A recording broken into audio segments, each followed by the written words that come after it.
Welcome back to the second half of our Sporting Heritage Network meeting, all focusing around collections review.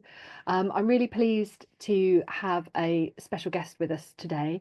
I've known of Heather's name and Heather's work for a long time, but we've never worked together. And before talking about this, we'd not spoken. So I'm as interested as everybody else to hear what Heather has to say. Heather is a very experienced consultant, of which one of her many strands that she advises on is around collections management, collections review.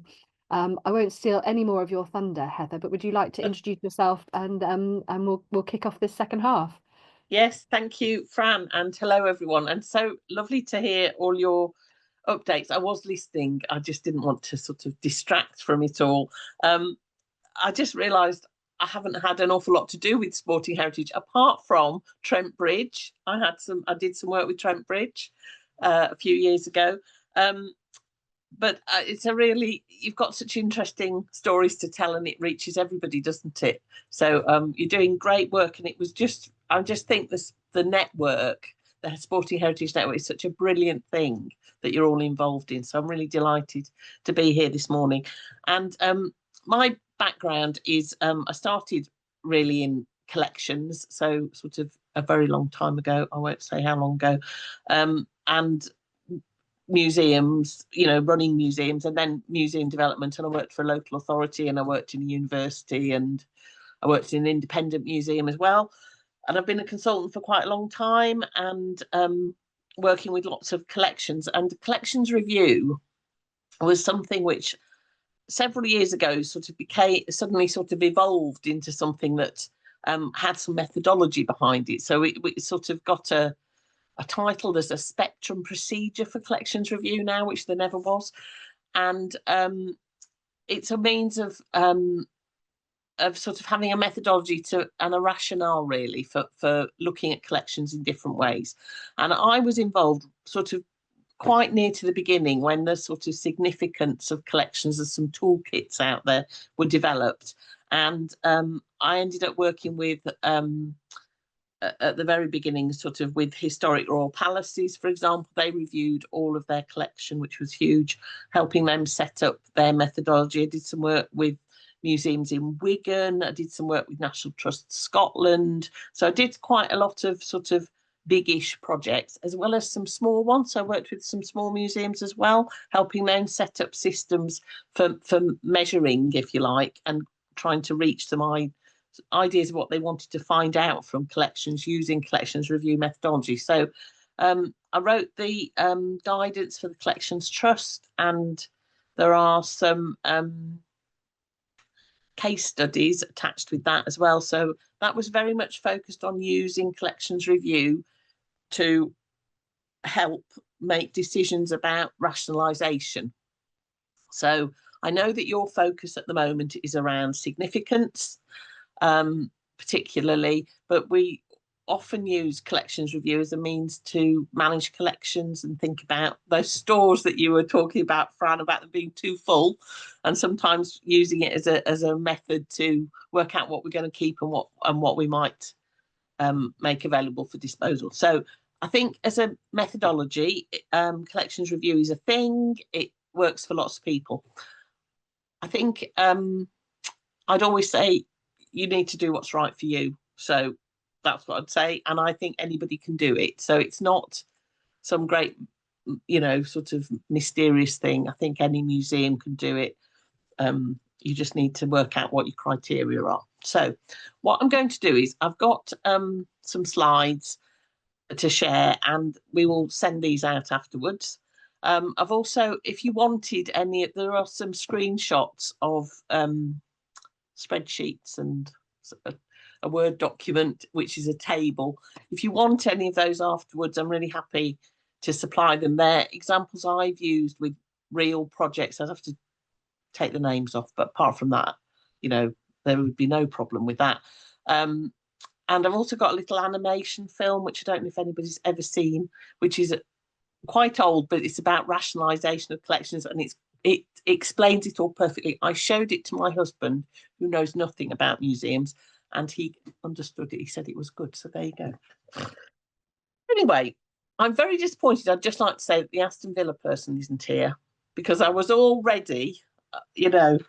I did have an Aston Villa collection of programmes, which my dad collected, which I've handed down in the family, but there was some collections review that went on as I was sorting those out. Right, I'm going to share my... I will make Sorry? I will make a point of emailing Stuart. Yes, tell him I'm very disappointed. Missed a trick by not being here today. He was signed up, but obviously something else has cropped up. Yes. Right, I am going to share my... There we go. Right, so I know that you're all coming at this from different places, so you know, if you know a lot about this already, please just bear with me, or you can butt in at any point. Anybody can. I'm not precious about it, but I've got a few slides.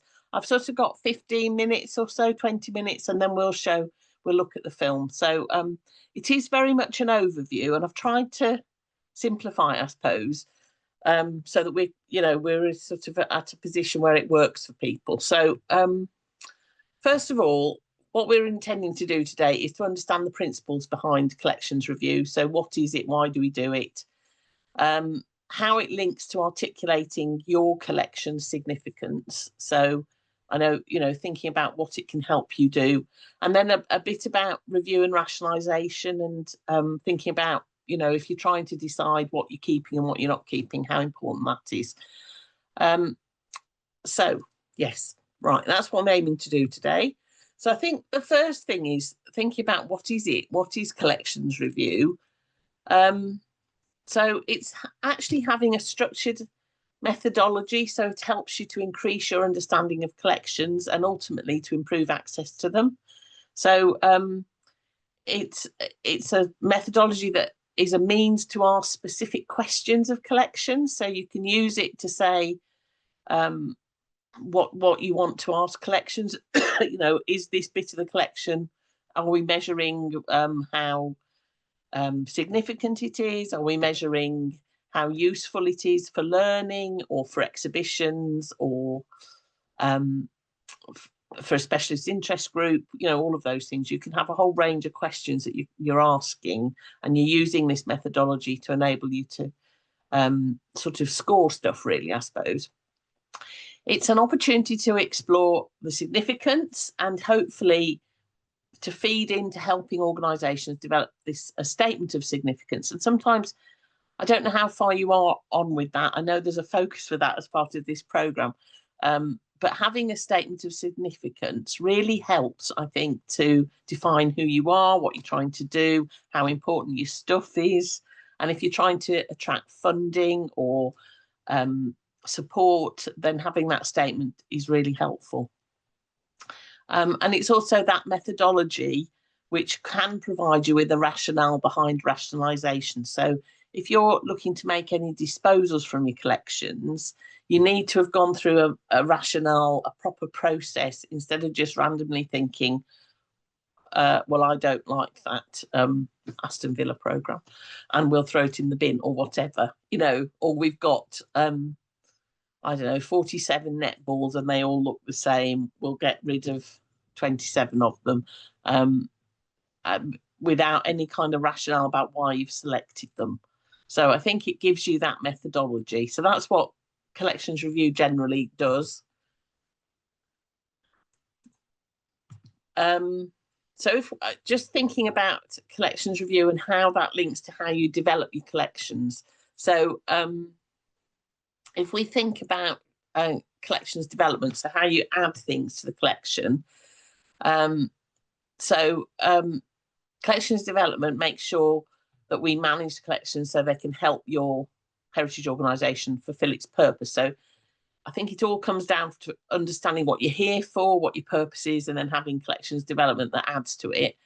And that provides that proactive approach to deciding what's in the collection, what's the significance and the history of that. So what are you collecting and why you're collecting it, understanding strengths and weaknesses of the collections, understanding how we use them, and therefore increasing access, and then also thinking, have we got any limitations on what we collect? So is the storage space, is the size of something going to impact, like those 10-foot, was it 10-foot skis? I mean, you know, how many of the box that Emma was talking about, that with the massive tent in, I think that would be a limitation, wouldn't it? yes. So how many of those can you actually put in the store? And how do you decide which one you're going to keep? If you've got 3 of them and you only want one, how do you decide which one is the best one to keep? So I think sort of understanding how your collections development policy, your acquisition policy links into all this is important. And then thinking about what you might need to get rid of. So I think there's all of those sort of, it is interlinked. Collections review helps you with your collections development policy. Equally, understanding what the collections development policy might say also helps with how you consider reviewing collections. So just to say, there are various standards which guide us in all of this. So we have the UK Museum Accreditation Standard, we have the Archive Service Accreditation, we have Spectrum. I don't know if all of this means anything to anybody, but we have Spectrum 5.1, which is the UK Museum Collections Management Standard.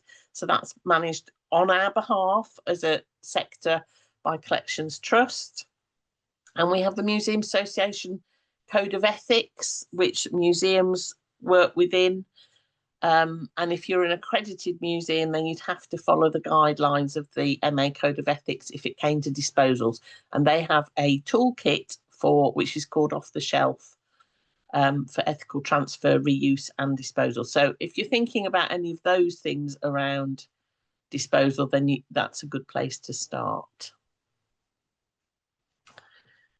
We won't dwell on standards too much, but they do impact everything. So let's think about collections review then. So let's think about what it is, why we're doing it. So you need to have a clear reason about why you want to do a collections review. So, and I would suggest that it's very unusual for an organisation to review the whole collection at once. Historic Royal Palaces, when I worked with them, they did the whole collection, but they did it in chunks, if you like, pieces at a time. But it's more likely that organisations will pick a section of the collection to review and at a time. But the reasons that you might do it are that collecting might have been out of control and you need to decide what's going to remain in the collection. So it might be whoever came before you might have just collected everything and not been very clear about boundaries. There might be a part of the collection that you have little knowledge about and you want to do a collections review to find out if you can increase that information. You might do a collections review because you want to inform a new display. So I think interesting that this link between the fashion focus that's coming up. So that might be a new display and you might think, we want to do that. Let's do a collections review of what we've got and see if we can answer some questions about that. It can help you identify new collecting areas. So if you see there's a gap, for example, it helps you understand the significance of the collections organisationally, regionally, nationally or internationally. So you can ask those significance questions. So how significant is this object or group of objects? It can develop the skills and experience of staff, volunteers or external experts through better understanding of what you've got. Helps you understand storage and care needs. It can help identify possible areas for rationalisation, but you must be clear about why you were doing the review before you start. So I think having some clarity about why you're doing it is really important because that helps you form the questions that you're going to ask of it. So I'm sorry about the way the display's coming out. This is not how it looked before I uploaded it. So there's no significance about the bolder bits. I don't know what's happened. Anyway, is that sort of making a bit of sense? I think it'll make sense when you see what it looks like in reality. So you need to develop a plan. I'm a fan of a plan, actually. So what do you want the outcome to be? What's that question that you're trying to answer? Who do you need to involve? So is that just local team, or do you need an expert from outside who might come in and give you a bit of support? What methodology are you adopting for the review? What resources do you need? So if you're going to be doing a review of a certain part of the collection, do you need extra? Are you going to rebox it, for example, at the same time? Do you need packaging materials? Do you need access to the collections management system, or the way you've recorded information about the collections? What's the timescale, and how are you going to know if you've met your objectives? So you need to think about all these things, developing a plan. And then some questions, I think I just probably answered this, but questions the review can help you answer. So which things are most significant? Which objects fit or don't fit with our collections development policy? So I've seen collections where people have been very clear about what the collections development policy is. I'm just trying to think of I can't think of an example off the top of my head, but say a subject specialism, like one of your museums. So say it's a sporting collection, and then in a storeroom, sort of just down the corridor, they've got 250 Singer sewing machines. I'm not exaggerating here. And they definitely didn't fit with the collections development policy, but it was trying to understand how they'd come into the collection and why. And, they certainly didn't need 250 or any even. So, yeah. Understanding about, do we know which objects we own, or do we know about ownership? Are there objects we know very little about? What conservation needs do some of our objects have, and how would we rank those in priority?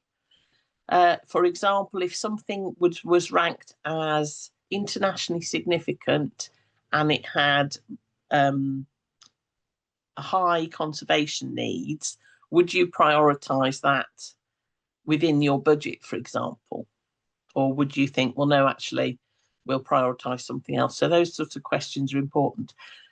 It helps you understand what potential for use objects have, and you learn new things. Every time you do a collections review, you learn new things about objects that you didn't know before. How well are we looking after them? And are there parts of the collections that we can promote and share as a result of this? Have we learnt these new things? So these are sort of the questions that you need to think about. And, oh, sorry, I've gone the wrong way. So some possible outcomes: you'll get some clarity around significance. You'll be able to think about rationalisation. You'll have increased collections knowledge, so you'll know your gaps. You'll identify themes for future collecting or disposal and priorities for conservation, but also potential for collections use. So thinking about, are there more things we can loan? Are there things educationally that we could change? Can we display things differently? And I think collections review methodology, once you've got something that works for you, you'll have an approach that you get very familiar with, that you can refine and use again. So, and we see this happening a lot, actually, that people get an approach. It takes a bit of time to get in the rhythm of it, but once they're in the rhythm of it, then they refine and use it again. Okay, there are some established methodologies available to help you make a review work for you, and these are listed on the Collections Trust website. When I had a look, there are a load of significance resources, but there used to be a really brilliant toolkit from the University College London. This is going back 10 years at least. But it was just really nicely put together, and that's no longer available on their website. But some of the areas I've selected in my example, which I'm going to show you in a minute, are from that original toolkit, as well as from some of the other significance toolkits. So what I always say to people is, I would look at some of the methodologies but I think you need to create something, a methodology that works for you. So pick some of the key bits out of those methodologies and put something together. You're going to need a team of people to do a collections review. It's not a one-person thing. You just need to make sure that you have a team, and you need to think about which bits of the collection are you going to review and how are you going to do it. So collections review, you can look at individual objects. So we could say we've got 50 objects or 500, whatever, and we're going to ask certain questions of them.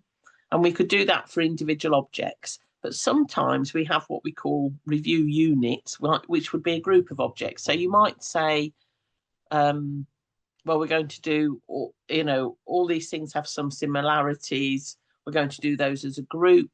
Or, I mean, Historic Royal Palaces, one of the rooms had a load of doors in it. I mean, like, I don't know, 50 or 60 doors were in this room. They did every room in the, so they just did that as a review unit. This review unit had 60 doors. They didn't individually look at the doors, is what I'm trying to say. They did a general, yes, the condition of this is good, bad, or indifferent. So you need to think about that and how much you want to review and how that matches your resources. Do you need any specialist input? So, for example, if you had a very strong fashion or collection related to your sport, would you need somebody with a textile expertise to come in and help you, and at what stage? And when you're reviewing things, you're asking questions of objects. How are you recording and collating your results? So I would always recommend that you use a spreadsheet that collates your results and enables you to do that. I haven't yet seen a collections management system that enables you to do exactly what we would want to do. And then you need to look at what the results are throwing up and work out your next steps. So I feel like I've just given you a load of sort of theory, and now we need to look at some of the practicalities. So what I've done is I've put up some examples of how you could do it. So these are some tables. This is a collections review methodology. And across the top, we have, in the blue, we have some of the areas that this project, this museum, wanted to look at. So it was interested in these 6 areas. So asking collections these 6 areas around how significant was it, what was an object or a group of objects potential for public engagement, what was the potential for formal learning, how could it be used for research, what did they know about its ownership, and what was its condition assessment. So if you see down the left-hand column, these are linked with letters. So objects or groups of objects would be scored. So you'd give something, you'd look across the range and you'd give each object a scoring for each of those areas. So if we look at so A really is your top, isn't it? So if it was A across all things, it would be internationally important. It would be a really star object in the collection, have a massive wow factor. It would be able to be used effectively as a learning aid. It would be part of a specifically created research collection. It would be owned by the organisation. They'd have all of the proof of purchase or ownership documentation, and collection condition assessment. It would be in good condition, have no conservation. So we rarely get objects in a review that score A across everything, and it might be, for example, insignificant, particularly, that for you it's less important that it's internationally significant. It might be more important that it has clear community importance. So I think some of those things you can play around with where you put them, and you can put whatever you want, whatever questions you're trying to answer. Working out this grid, if you like, is the tricky bit, because it's trying to work out what goes in each thing, how many areas you're going to measure it by. Is that sort of making sense about measuring things? Okay. So I've got so that would be like a word table. I also had another one here. So it had things across. It was because it had across the top. It had duplication. This is why I stuck this one up, because that was one of the things the museum was interested in, is whether the material was duplicated. So, i.e., have we got 14 of these things, and do we want them all? So that was an interesting one they put in. So you can mix these all around, and as I said, these toolkits have examples that you can play around with. I think generally we see public engagement potential type things, learning linked with significance and condition. I'd say those are the main ones. But you could just say, well, we're just reviewing significance because we're writing a significance statement. Okay. So when this is sort of the interesting bit, really, for me. Oh, that sounds so boring, don't I? But so when you've looked at the objects or the group of objects, you then need to record it. And this is a spreadsheet. And so if you can see on this, so the first Bradshaw collection name, and they were farm implements. So the review unit in this case was a whole shelf of farm implements. The accession number we'd listed. So you do need to have quite good documentation to be able to do this really well. You need to have a good inventory at the very least, I'd say.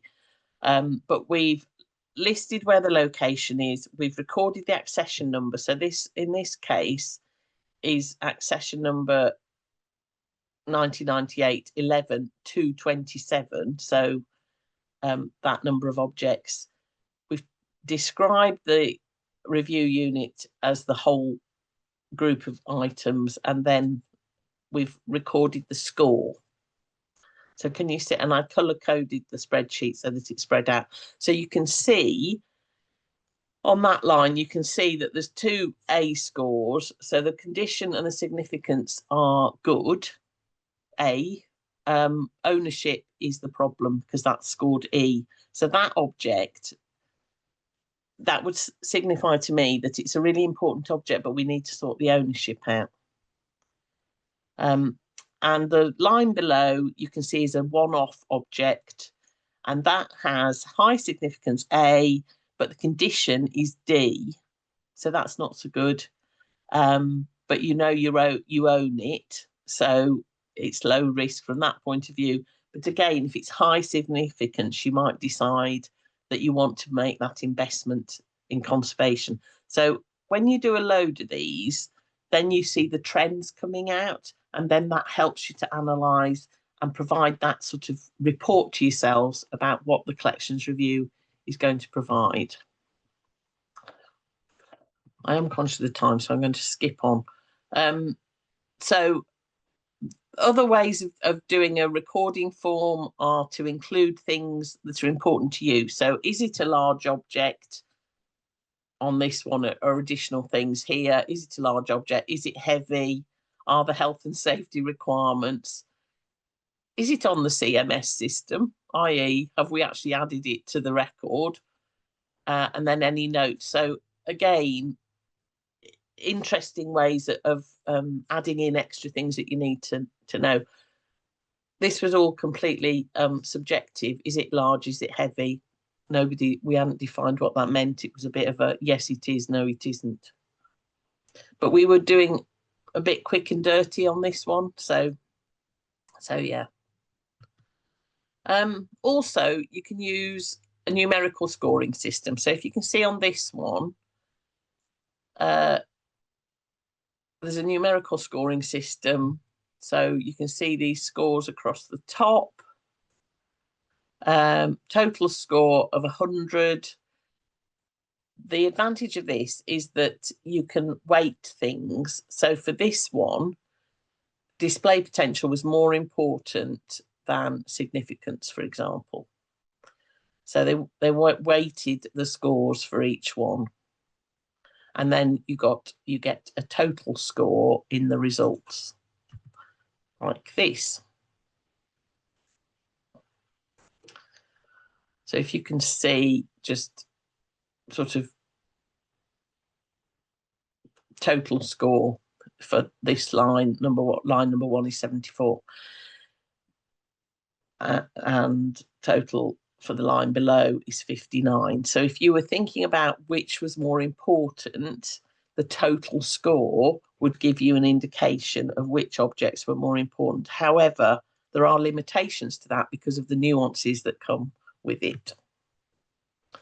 So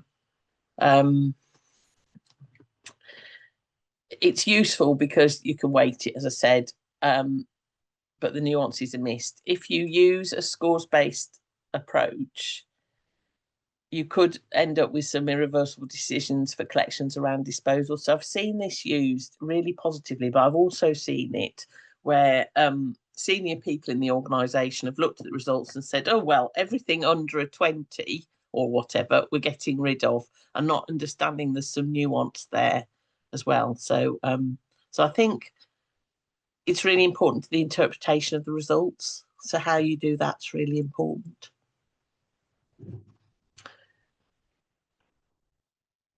Are there any questions? I feel like I've rushed through, you see, and I might have left people behind.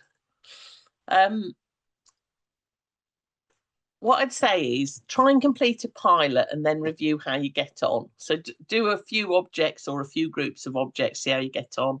Is the data you've set helping you to answer the questions that you want to know? So are you getting the answers that seem right? Do you need to tweak the criteria at all? Because that's the time to do it. Can you see trends emerging? So are the things emerging from those results? Are there any reviewer biases? So we do have reviewer biases. So having somebody moderating and actually looking at it is quite useful as well. So having somebody external to the process, it's helpful to see if they can see that you're always giving the Aston Villa programmes the high significance, and obviously Birmingham City no significance at all. Those kinds of things. So it's about trying to work out how to balance that out.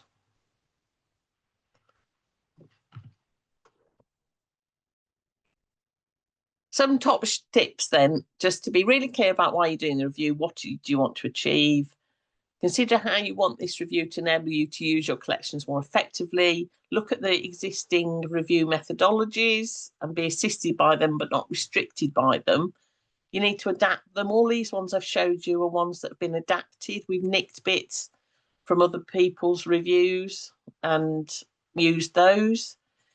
Ensure that the review project's embedded, so that within your organisation, everybody understands why you're doing it and it meets wider aims and initiatives and priorities and can be rolled out again.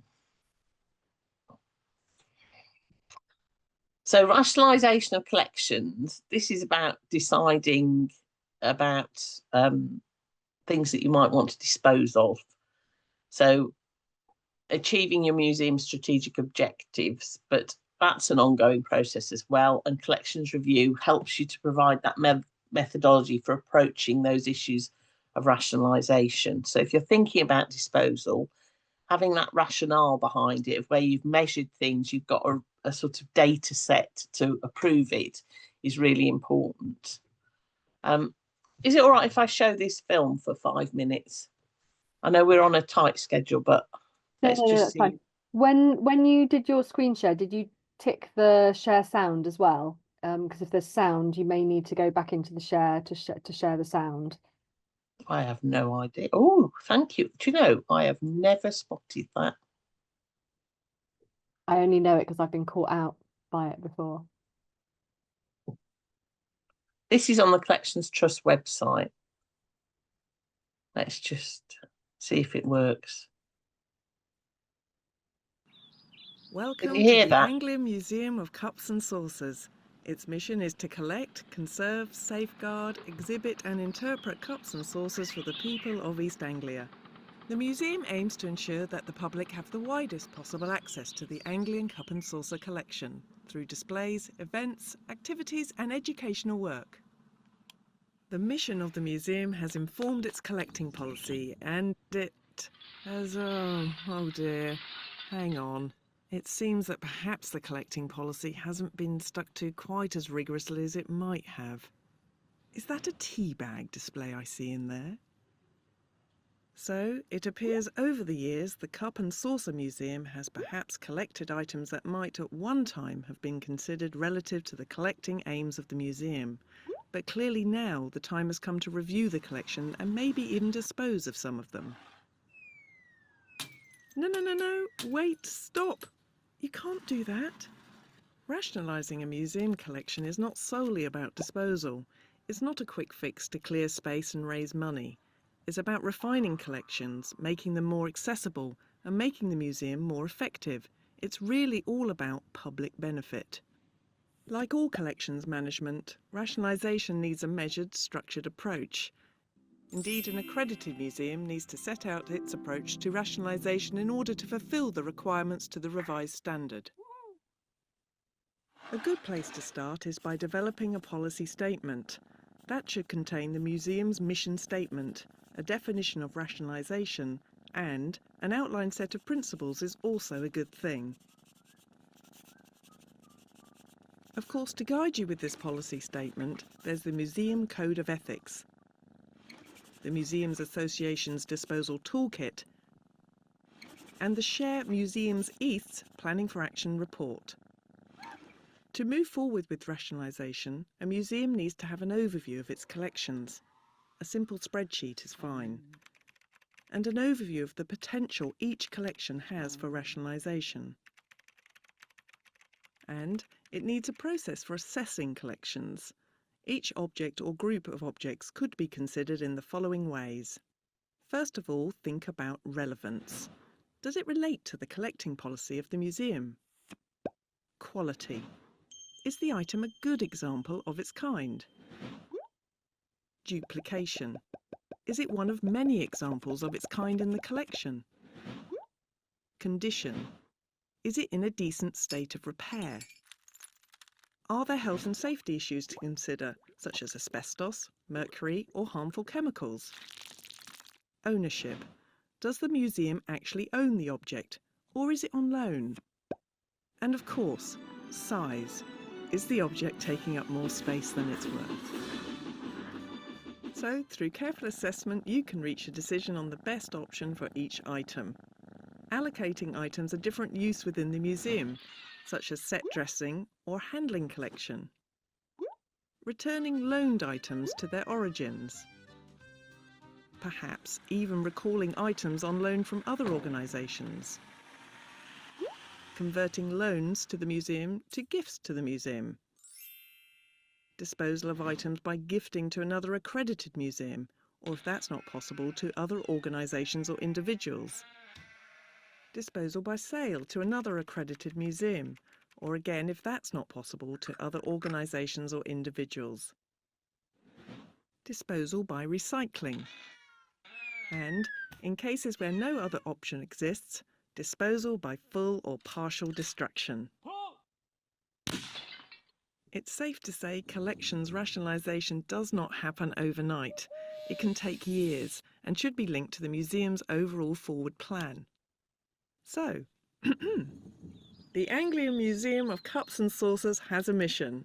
The mission of the museum has informed its collecting policy, and it has stuck rigorously to curating only items pertaining to cups and saucers from East Anglia. It is now one of the most coherent collections in the country. Its rich displays, friendly environment and exclusive visits to its... Sorry about that, everyone. It chopped off at the end. Was that helpful to see that? I know you're not museums, all of you, but I think the gist of it is the same for all heritage collections. So I've sort of rattled on at you do you understand what the process of review is about? And are there any questions?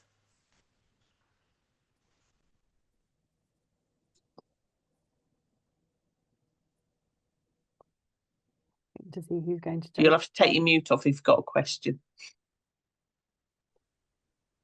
Can I ask a question? Yeah, please do. Chris here from Trent Bridge. That was really interesting. Thanks, Heather. So I'll be very daunted if I had to do a collections review on the whole of the image project. Yes.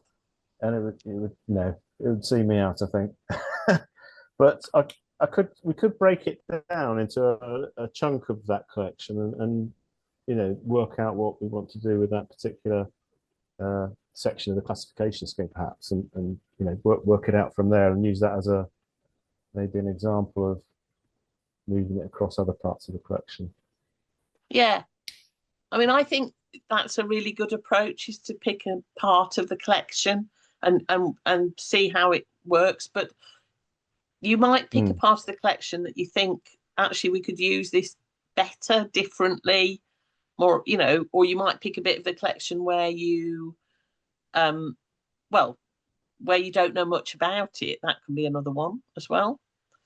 Yeah, I think that's the best approach. I mean, sometimes people do it by location. So they'd say this, we've got 14 storerooms and we're going to do storeroom number 2. Yeah. Because it's a mess. Yes. Yeah. Or because it's really well organised, whichever. Yeah. Peter, did you put something in the chat?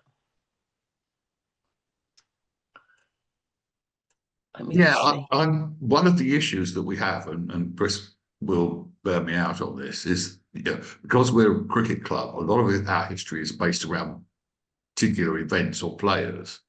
And how do you do a review in a way that you can manage the cross-referencing? Because taking probably the most famous Nottinghamshire cricketer of all time, Harold Larwood, we have books on Harold. We have photographs of Harold. We have some of his playing kit. It's all in different places. And if somebody came in and said, what have you got on Harold Larwood? It's only the fact that I know where all this crap is that they would actually be able to find out. So if I fall under number 27 bus, then Chris or whoever took it over, they didn't have that knowledge. So that business of cross-referencing collections, I think, certainly from our point of view, and Chris is nodding, I see, it would be absolutely vital. And how you manage that. I think part of that, if it was me, I might sit down and decide, because that's about significance, isn't it? And you might say, we have these key players where we want to, make that, prioritise finding the significance and the links for those. I don't know how you record data at Trent Bridge. What system do you use? Yes. We have a slight problem with this, is that I have a writer's mind. So I hate things like spreadsheets because I can't read them.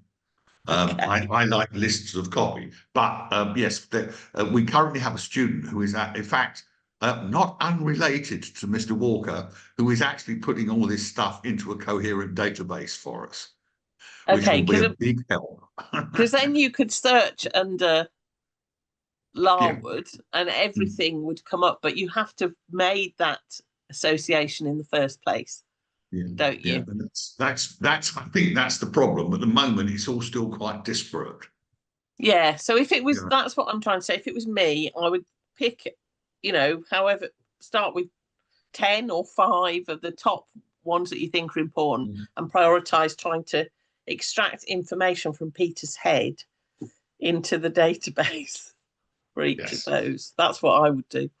Can I? Yeah, thank you. Just based on a previous job I had, which was in public libraries, and the local record office had similar issues just because of where things would be around the county.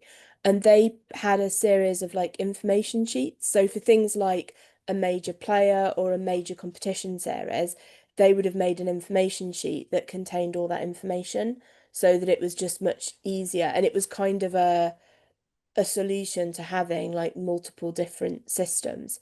So it might be that Peter could quite quickly put together, like, write out a list, and then those information sheets eventually, once the student has sorted out your database stuff, can be translated. Because we've got similar issues between having like different systems for every part of our collection. And at some point, I'm going to have to try and work out how I pull that together, but I'm putting it off at the moment.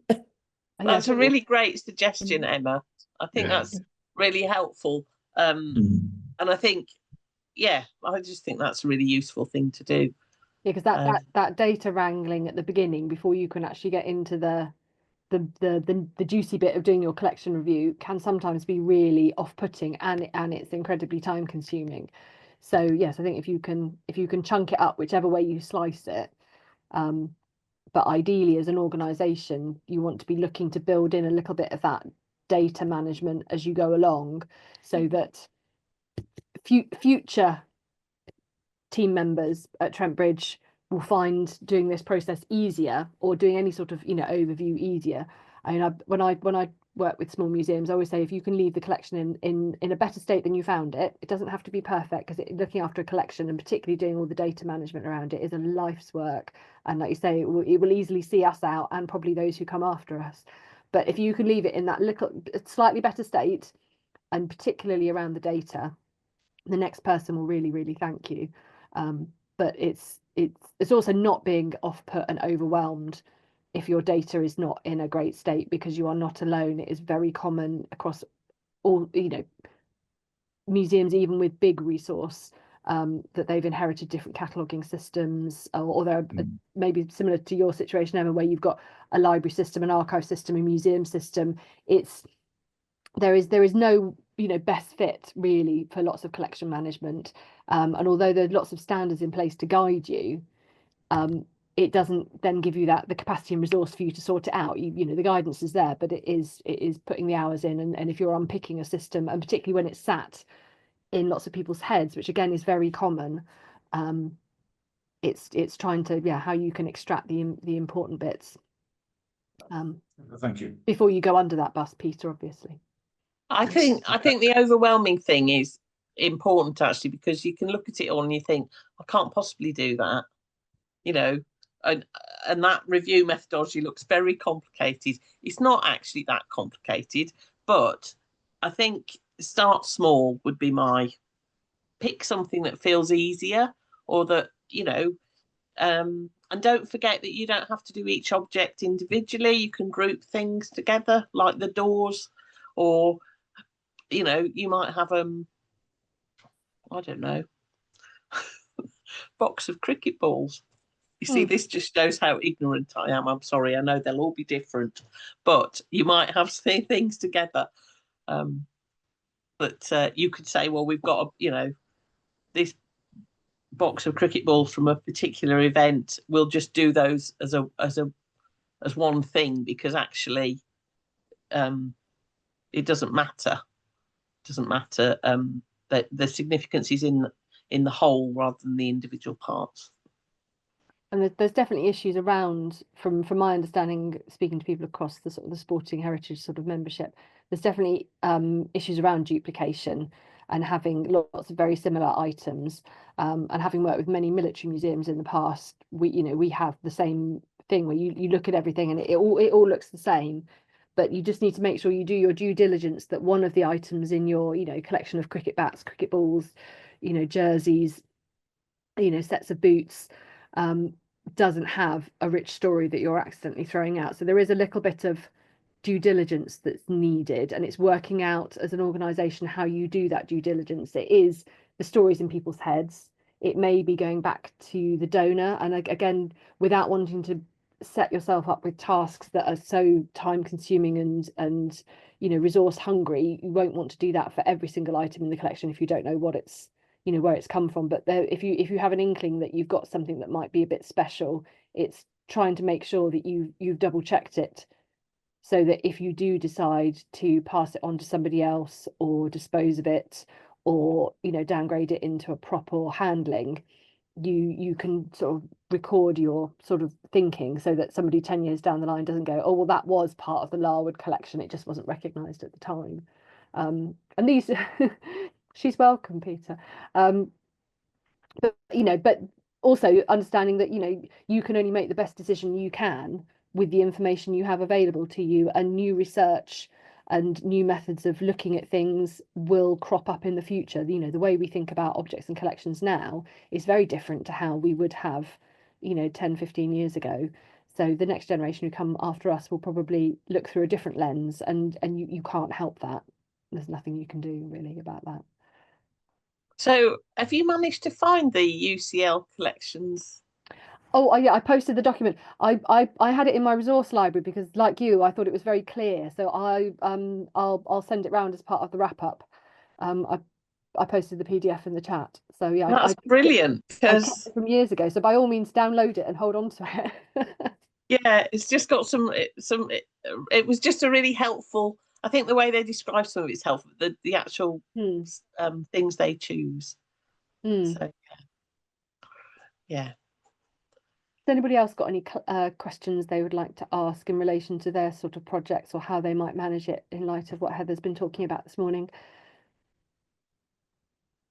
I know it was a lot to absorb in a few minutes. I think, like you were saying, Heather, it's thinking through why you're doing it, and your reasoning doesn't have to be complicated. It could be just, we want to have a better understanding of what we have, to understand the possibilities with it. And then you, like you said, with your headings, those ones you showed that sort of had 5 or 6, you don't have to even be that complicated, do you? You could have just a significance one, or maybe 2 or 3 headings. Obviously, the more sort of the tighter you make it, in theory, the quicker in theory it might be to do. But then you also need to be aware that you might be leaving out some other things that you might want to come back. Yeah, I think you speed up as you go along as well. Yeah, Eleanor, have you got a question? It was kind of more of a comment because you didn't you had very short presentation time, so it's not it's not a criticism, it's just a comment. And it's just that you didn't say much about managing the relationship. So if you've got something on loan or someone's donated something, and then you do that review and you're actually like, oh, I don't really want to keep that in the collection anymore, how do you manage that relationship then? So making sure that relationships aren't tarnished. So let's say one of the ways you do dispose of it is putting it on eBay or something, that they don't see it and get then offended because you haven't consulted with them about what you're going to do with it. Because I have heard just of one case of this happening before in another organization. So I was just wondering about managing those relationships. Yeah, I think you have to look at what comes out of a review, obviously. And if you've got loaned items, for example, that you decide you want to return, that's about going back to your loan agreement, understanding what that says, and working through that process of talking to the lender and sending it back. I think if you decide to dispose of things which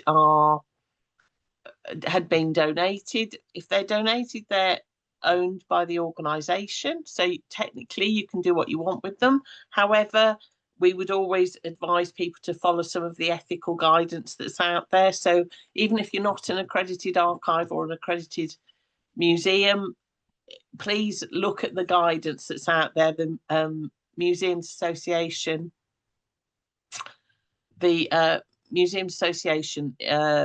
toolkit is really helpful, and there's information on disposal on the Collections Trust website as well. So I would always say follow the ethical principles, and then you are backed up, if you like, with your decisions about disposal. I think sticking something on eBay would be a last resort, possibly. But we do get to that point, those people with their 200 sewing machines, they got to that point where they were paralyzed because they didn't quite know what they'd been through this whole process of review, and then got to that point where, yes, they needed to dispose of a lot of them, and then they just couldn't do it. There was something that paralyzed them. So of course I was just like, well, just get on with it, come on, you think of that space you're going to have. But they didn't. It was almost like they felt they were going to be judged, but actually they'd been through the whole process.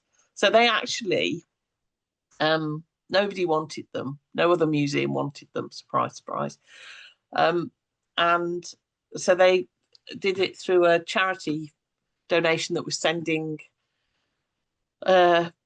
things to other countries that needed them, developing countries. That was the last resort for them, but they didn't have to. But then if you look on the Collections Trust website, and you see, I mean, the examples that are on there are going back a bit, but there was an example from the Shakespeare's Birthplace Trust, who did a collections review and rationalisation project, and they ended up sending some stuff to auction. And although they didn't do it in Stratford-upon-Avon, they did it somewhere else. It was managed really quite well. So they didn't get a lot of negative feedback. I mean, I think if you're going to make disposals and rationalisations, trying to be as open as possible is a good way about, to do it, and explaining to stakeholders what it's all about. So definitely. There's a question in the chat from Isabella as well. It says, thanks. do you recommend doing a collections review at the same time you do the inventorying, or would you complete the inventory and then move to collections review? Ideally, it would be that way round: inventory first, then collections review, because then it'd be quicker. But you could do them at the same time. You could. I think it depends how much stuff you've got, because the whole thing about doing an inventory is that it gives you a baseline of knowing what you've got, where it's come from, where it's located. Those are that would be my baseline, I think, for an inventory, and you've given everything a number. So I think if you then build in collections review to that, you're slowing up your inventory. And we'd always say first step is to get, a list of everything that you're responsible for. And also, I wonder whether if you do your collections review at the same time that you're creating your inventory, you're not giving yourself that opportunity to see the inventory as a whole, which may inform some of the groups and themes that you may want to pull out as part of your collections review. So, for example, using your Trentbridge Larwood example, if you were doing your collection review as you were just discovering different Larwood items, until you got to the end, you wouldn't know how many you had. So therefore, the first Larwood item you find, you don't know how significant it is until you realise that actually you can tell his whole story and career. So sorry, I don't know the Hearts players well enough to be able to give you a Hearts example, Isabella, but that idea that there must be things that create really nice groups across the minute books, other bits within your archive, players' shirts, whatever else you've got, and until you've completed your inventory, you won't necessarily be able to pull out some of those themes, and unless they're already known, unless you can pull it out of Davy's head or Leanne knows.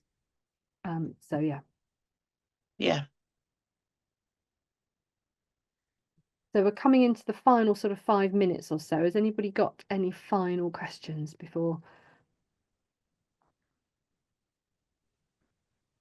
I've just got a quick comment on the list that was given out in that short film, which I found really helpful about looking at the collection, about the relevance, the quality, and duplication, because we've come across loads of issues around that in our photos, and those three things would give us a rationale for perhaps not keeping items and then finding perhaps a better home for some of them, and offering to other cricket clubs perhaps around the country. So that was really helpful. Thank you. And there is actually, just picking up on what you're saying, Chris, there, that, and talking about what Heather was talking about managing disposals, you can turn your disposals process into a way to make links with clubs and partnerships, and it's that sharing. It's it's not disposal as in putting it in the bin or putting it in exactly or in the but it could be a way of building links and sharing that information, which so you then turn it into a positive, and then it's a news story for both organizations then. Might get some photos back as well. Well, you never know until you thank you. You never know until you ask, do you? No, exactly. You need, Christopher, you'd need a way of, so for quality, for example, you'd need to have a process for saying, so like for condition, we would say, what is it? Is it poor, good, very good? You need to have some boundaries for each category. That's all I'd say. Yeah, absolutely. Yeah.